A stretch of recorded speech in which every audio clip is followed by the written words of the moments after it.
Hello students, today we are going to discuss about colonoscopy. What is colonoscopy? What are the indications of colonoscopy? What's the instrument called which is used for colonoscopy? How we will prepare patient for colonoscopy? What are its complications and contraindications? Students आज हम discuss करेंगे colonoscopy. सबसे पहले अगर हम बात करेंगे, colonoscopy एक प्रोसीजर होता है जिसके ज़रिए हम कोलन का इंटीरियर देखते हैं। कोलन का जो इंटीरियर होता है, इनर लाइनिंग होती है, एंटायर कोलन को हम देखते हैं कोलोनोस्कोपी प्रोसीजर के थ्रू। इसमें हम क्या करते हैं, एक एंडोस्कोप इंसर्ट करते हैं कोलन में, जो कि एंडोस्कोप होता है जिसको हम कहते हैं कोलोनोस्कोप। जो फाइबर ऑप्टिक इंस्ट्रूमेंट होता है, फ्लेक्सिबल इंस्ट्रूमेंट होता है, वो हम इंसर्ट करते हैं कोलन में थ्रू एनस के थ्रू हम इंसर्ट करते हैं एक इंस्ट्रूमेंट जिसको हम कहते हैं कोलोनोस्कोप। और उस कोलोनोस्कोप के थ्रू हम एंटायर कोलन जो होता है, पूरा कोलन हम विजुलाइज करते हैं, देखते हैं। अब ये जो इंस्ट्रूमेंट कोलोनोस्कोप होता है, इसकी नॉर्मल लेंथ होती है 1.8 मीटर्स। 1.8 मीटर्स होती है कोलोनोस्कोप की लेंथ। इसमें दो चैनल्स होते हैं, कोलोनोस्कोप में दो चैनल्स होते हैं।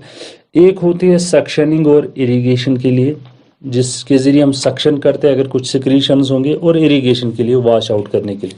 और दूसरी चैनल होती है ऑपरेशन पर्पस के लिए, ऑपरेटिंग पर्पस के लिए। अगर आप कोई बायोप्सी लेनी होगी, कहीं पे एक्सीजन करना होगा, पॉलिप्स रिमूव करने होंगे, तो उसके लिए दूसरी चैनल होती है। तो दो चैनल्स होते हैं इसमें कोलोनोस्कोप के अंदर। अब कोलोनोस्कोपी हम क्यों करते हैं, इंडिकेशंस क्या है कोलोनोस्कोपी की? कोलोनोस्कोपी की दो इंडिकेशंस होती है। एक होती है डायग्नोस्टिक, जिसमें हम डायग्नोस करते हैं, दूसरे होते हैं थेरापेटिक, जिसमें हम ट्रीट करते हैं।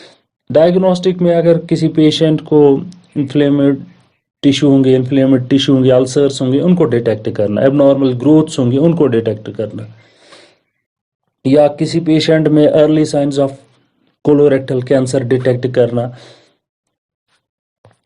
अर्ली साइंस जो होते हैं कोलोरेक्टल कैंसर्स के, वो देखना। या bowel changes, unexplained bowel change होती है किसी पेशेंट पे, उनको डायग्नोज करना। तो उसके लिए हम क्या करते हैं, किसी पेशेंट में एब्डोमिनल पेन होती है तो या ब्लीडिंग हो रही है पेशेंट को थ्रू एनस, उसको डायग्नोज करने के लिए हम यूज करते हैं कोलोनोस्कोपी। दूसरा होता है थेरापेटिक। थेरापेटिक में हम क्या करते हैं, पेशेंट पॉलिपेक्टमी, किसी पेशेंट को पॉलिप्स है, उनको रिमूव करना है। इलेक्ट्रोकोगुलेशन, ब्लीडिंग हो रही है किसी पॉइंट से, तो उसको कोगुलेट करना। वल्वुलस हुआ है किसी पेशेंट को, तो उसको रिड्यूस करना, रिडक्शन ऑफ वल्वुलस। या डायलिटेशन, कोलोनिक स्ट्रक्चर, कोलन में स्ट्रक्चर हुआ है, उसको डायलेट करने के लिए हम यूज करते हैं कोलोनोस्कोपी। तो इंडिकेशंस जो है, सबसे पहले इन्फ्लेमेड टिश्यू जो होते हैं उनको डिटेक्ट करना, उनको डायग्नोज करना। या किसी पेशेंट में होता है diagnose of cancer, CA colon cancer diagnose करना, डायवर्टिकुलर डिजीज डायग्नोज करना। और साथ साथ किसी पेशेंट को अगर थ्रू एनस ब्लीडिंग हो रही है, उसको चेक करना कि डायग्नोज करना कहाँ पे हो रही है ब्लीडिंग। और नेक्स्ट जो है, next indication, that is identification and excision of colon polyps. Identify करना और एक्साइज करना कोलन पॉलिप्स को। तो ये है इंडिकेशंस। अब पेशेंट को हम कैसे प्रिपेयर करते हैं पेशेंट कोलोनोस्कोपी के लिए? सबसे पहले हम पेशेंट को, डॉक्टर जो होता है वो इंस्ट्रक्ट करता है पेशेंट को, आपको कैसे प्रिपेयर करना है। सबसे पहले बाउल प्रिपरेशन, बाउल जो होता है पेशेंट का, उसको प्रिपेयर करना है। सॉलिड फूड्स जो होते हैं वो स्टॉप करने होते हैं, और पेशेंट को क्लियर लिक्विड डाइट जो होता है उस पर रखना होता है 1 से लेकर 3 दिन तक। प्रोसीजर करने से पहले 3 दिन पेशेंट को लिक्विड डाइट पे शिफ्ट करना होता है। सॉलिड डाइट जो होते है वो स्टॉप करना होता है। पेशेंट की बाउल जो होती है वो प्रिपेयर करना होता है। लिक्विड पेशेंट को हम दे सकते हैं, प्लेन कॉफ़ी, टी दे सकते हैं, सपोर्ट्स ड्रिंक्स दे सकते हैं, वाटर, फ्रूट जूस जो होते हैं वो दे सकते हैं पेशेंट को। और उसके बाद पेशेंट को हम लग्जेटिव्स भी देते हैं या एनीमा भी देते हैं नाइट बिफोर द प्रोसीजर से पहले एक रात हम पेशेंट को एनीमा भी देते हैं। लग्जेटिव्स वो मेडिसिन होते हैं जिससे क्या होता है, पेशेंट के बाउल में जो स्टूल होता है वो लूज होता है और बाउल मूवमेंट्स इंक्रीज होते हैं। लग्जेटिव्स हम पेशेंट को देते हैं 1-2 दिन कंटिन्यूसली प्रोसीजर से पहले, तो उससे क्या होता है, फीकल मैटर जो होता है वो बाउल में नहीं रहता है, वो लूज हो जाता है और बाउल मोमेंट जो होते हैं वो इंक्रीज होते हैं। लग्जेटिव्स या तो हम एज अ टैबलेट दे सकते हैं पेशेंट को, या पाउडर फॉर्म लिक्विड में जो वाटर में हम मिक्स कर सकते हैं। अब नेक्स्ट जो एनीमा जो होता है, एनीमा हम पेशेंट को देते हैं। एनीमा से क्या होता है, एनीमा हम फ्लश करते हैं वाटर जो होता है थ्रू एनस, एनस के थ्रू हम फ्लश वाटर करते हैं, या माइल्ड सोप सोल्यूशन जो होता है एनस के थ्रू हम फ्लश इंसर्ट करते हैं, जिससे अंदर फ्लश हो जाता है, जितना भी बाउल होगा रिमेनिंग बाउल वो बाहर आ जाता है। तो उसके लिए हम एक स्पेशल वॉश बोतल यूज़ करते हैं, जिसमें चाहे लिक्विड होगा या माइल्ड सोप सोल्यूशन होगा वो हम इंसर्ट करते हैं।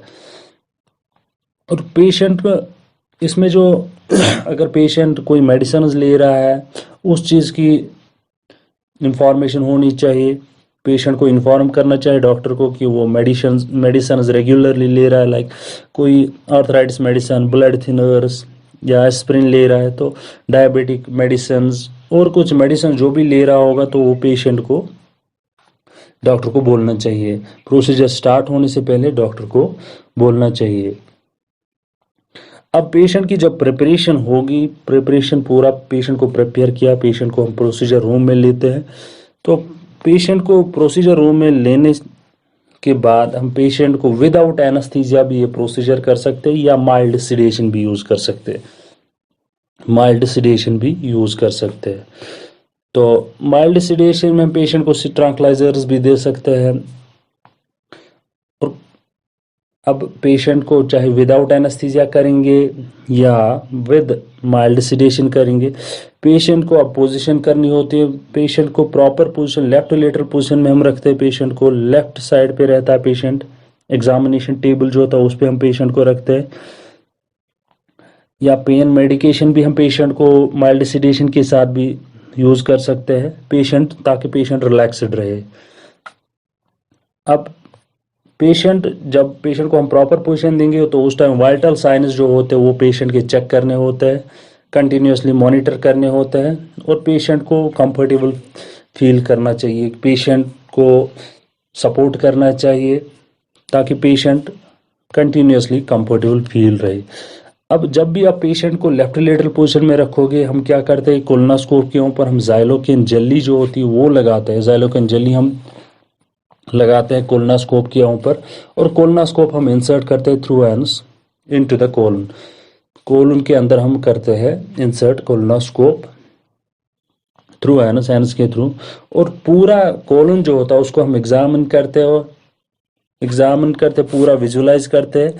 चाहे हमने डायग्नोस करना है कोई डिजीज तो उसके लिए हम या कोई बायोप्सी एक्सरसाइज करनी होगी, तो बायोप्सी लेनी होगी, तो उसके लिए हम क्या करते हैं, कोलोनोस्कोप इंसर्ट करते हैं, पूरा कोलन जो होता है उसको विजुलाइज करते हैं, और बीच बीच में हम ईयर जो होता है इंसपलेट करते हैं कोलन के अंदर, ताकि उससे जो कोलन होगा डिस्टेंट होगा। हम प्रॉपरली बेटर विजुअलाइजेशन के लिए, बेटर एग्जामिनेशन के लिए हम ईयर इंसपलेट करते हैं कोलन के अंदर।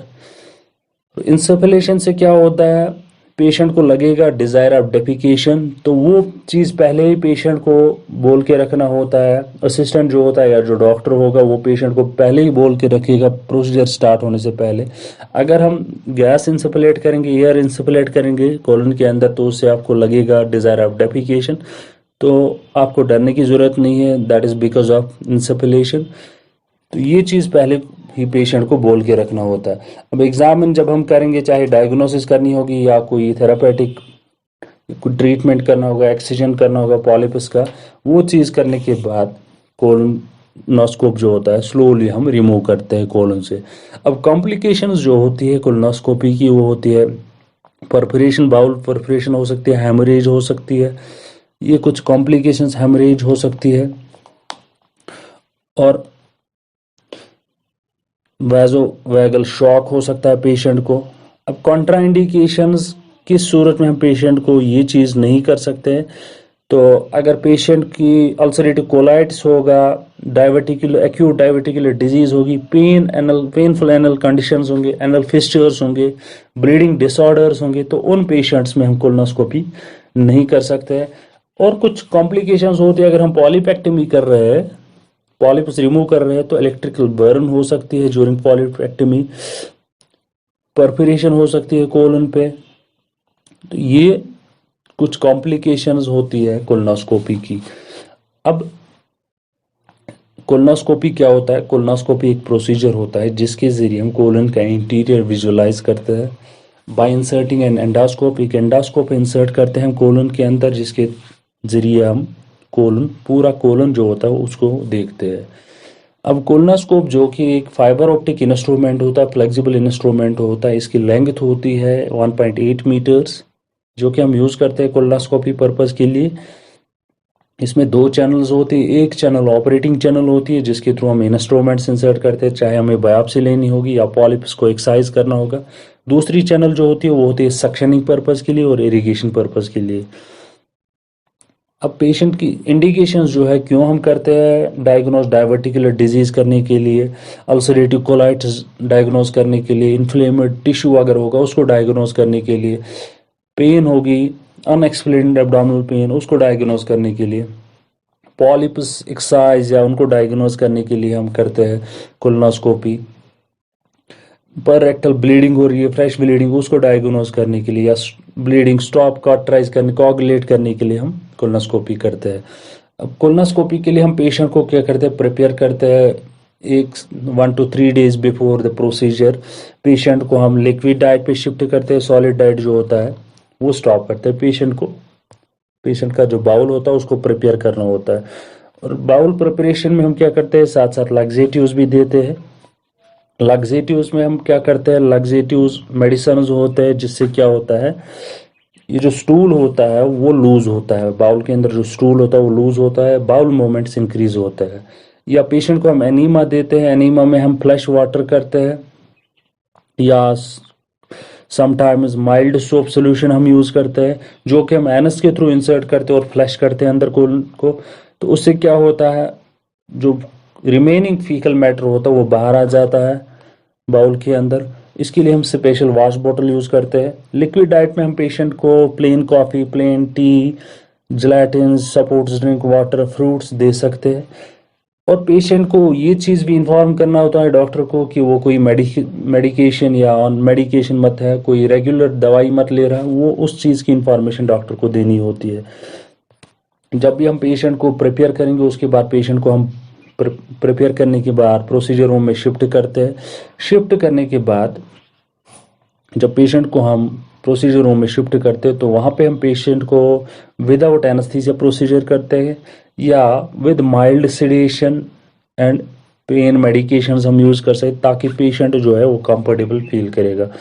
अब ज्यूरिंग दिस जब आप पेशेंट को प्रिपेयर करोगे, प्रिपरेशन से पहले पेशेंट को बोलना होता है कि ज्यूरिंग प्रोसीजर अगर हम ईयर इंसफलेट करेंगे, कभी कभार हम प्रोसीजर के दौरान ईयर इंसफलेट करेंगे जिससे आपको लगेगा डिज़ायर ऑफ डेफिकेशन, तो वो एक्चुअली डेफिकेशन का डिज़ायर नहीं, that is because of air insufflation. उस चीज़ के बारे में पेशेंट को इन्फॉर्म करना होता है, अवेयर करना होता है। अब पेशेंट को हम प्रोसीजर रूम में जो एग्जामिनेशन टेबल होता है उसके ऊपर रखते हैं लेफ्ट लेटरल पोजीशन में। लेफ्ट लेटरल पोजीशन में रखने के बाद कोलोनोस्कोप जो होता है उसके ऊपर हम ज़ाइलोकिन जेली लगाते हैं और इसको इंसर्ट करते हैं कोलन के अंदर थ्रू एनस, स्लोली एनस के through into the colon insert करते हैं ताकि हम अंदर कोलन जो होता है उसको विजुअलाइज करेंगे। पूरा कोलन जो होता है उसको हम एग्जामिन करते हैं, विजुअलाइज करते हैं, किस पर्पज़ के लिए, डायग्नोसिस पर्पज़ के लिए या ट्रीटमेंट पर्पज़ के लिए। डिफरेंट डिजीज़ जो होते हैं कोलन के अंदर उनको हम डायग्नोज करते हैं। अगर किसी पेशेंट में डिजीज़ है उनको डायग्नोज करते हैं जिस पर्पज़ के लिए हमने कोलोनोस्कोपी की है। और अगर कोई बायोप्सी लेनी होगी तो वो भी हम कर सकते हैं थ्रू कोलोनोस्कोप हम इंसर्ट करने, स्लोली इंसर्ट करते हैं। और कभी कभार मैंने बोला कि हम ईयर भी इंसर्ट करते हैं इसके अंदर, तो उससे क्या होता है, बाउल जो होता है वो डिस्टेंड होता है ताकि बेटर एग्जामिनेशन, हम प्रॉपरली एग्जामिन करेंगे कोलन को, तो उससे पेशेंट को लगेगा कि डिज़ायर ऑफ डेफिकेशन फील करेगा पेशेंट, तो उस चीज़ के बारे में पेशेंट को पहले ही श्योर करना आता है। अब इसकी जो कॉम्प्लिकेशंस होती है, कॉम्प्लिकेशंस की अगर हम बात करेंगे, वाजोवेगल शॉक, परफोरेशन, बाउल परफोरेशन हो सकती है, हेमोरेज हो सकती है, या इलेक्ट्रिकल बर्न हो सकती है ज्यूरिंग पॉलिपेक्टमी। ये कुछ कॉम्प्लिकेशंस होती है कोलोनोस्कोपी की, और कॉन्ट्राइंडिकेशंस की सूरत में हम कोलोनोस्कोपी नहीं कर सकते हैं।